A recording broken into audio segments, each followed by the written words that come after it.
Today I wanted to talk a little bit about the one aspect of freelancing that I hear about the most often, especially from new people, but frankly from everybody, because I think this happens to us all, even if we've been doing this for 30 years.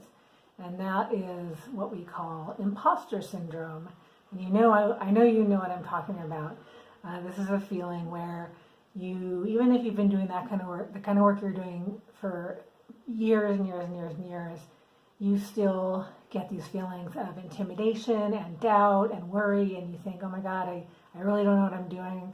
At some point my clients are going to notice that I don't know what I'm doing, and then I'm going to lose all my work and it's all going to be for nothing, and I'm going to be a big, huge failure. And I'm sort of making fun of it, but only because I know the feeling very well. I've totally been there. I'll be there again. I have no doubt. So I just wanted to talk a little bit about that, and just I can only speak to it from my personal experience, but I do remember when I started out having lots of 3 a.m. panic attacks where I was just convinced that I was just terrible at this job, didn't know what I was doing, even though I had been doing it for 15, 16, 17 years at that point.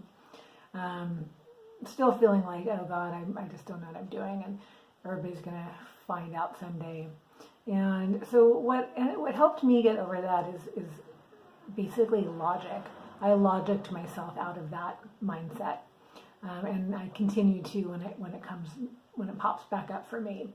And I've said this in other videos, but it bears repeating, which is that every single business that we interact with in the world, every single day of our lives, every product we touch, every product we use, every car we drive, every coffee maker we use, all of that stuff was just an idea in somebody's head at one point. Every business was started by a human individual person. And it's kind of crazy to think about the fact that everybody who's ever started a business was some kind of genius, and you're not. That doesn't make any sense. It's sort of like the argument that there isn't life anywhere else in the universe.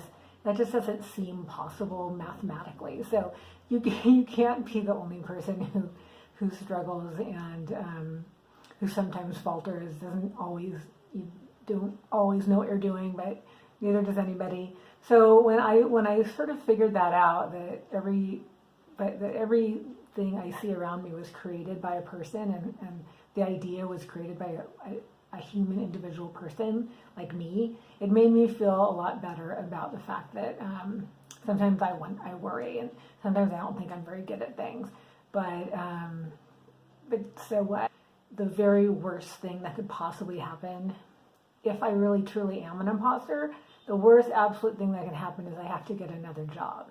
And it's not death, right? It's just, I'm just going to have to pivot. I'm going to have to shift to be more successful in whatever way that means. So whether it means getting another job, whether it means joining a temp agency, whatever, whether it means driving for Lyft. I mean, there's just always ways to make money if you're innovative. And it's possible that when you're starting out, you may need to shift your approach. When we start out in any kind of business, we don't necessarily know what the response is going to be, right? So, and that's totally normal. It's a totally normal part of business to need to shift and change your strategy. So if you are starting out as a freelancer and you're worried, and you just think maybe I'm just going to fail at this, the truth is that it's okay if you fail at it, or if it's okay if your initial attempts don't work out exactly the way you want it. That's totally fine. It's totally normal. Every business goes through that, whether it's just a one-person business or whether it's Wells Fargo Bank or Tesla. Like, all of these companies are continually shifting and continually looking at their strategies and seeing what's working, what's not working. So all this to say that you can do this. It's once you realize that you can't really fail, then it lifts a lot of that burden off your shoulders. because the truth is there's no way to fail at this. You actually fail more if you just don't try, I think. And so you're on a challenging path, but a path that is really exciting and different, and it takes a lot of creative energy, and that's why I like it, because it feels like I'm continually problem solving, and I really like that aspect. So I just wanted to reassure you, if you're feeling imposter syndrome, that it's okay. It doesn't mean you're a failure.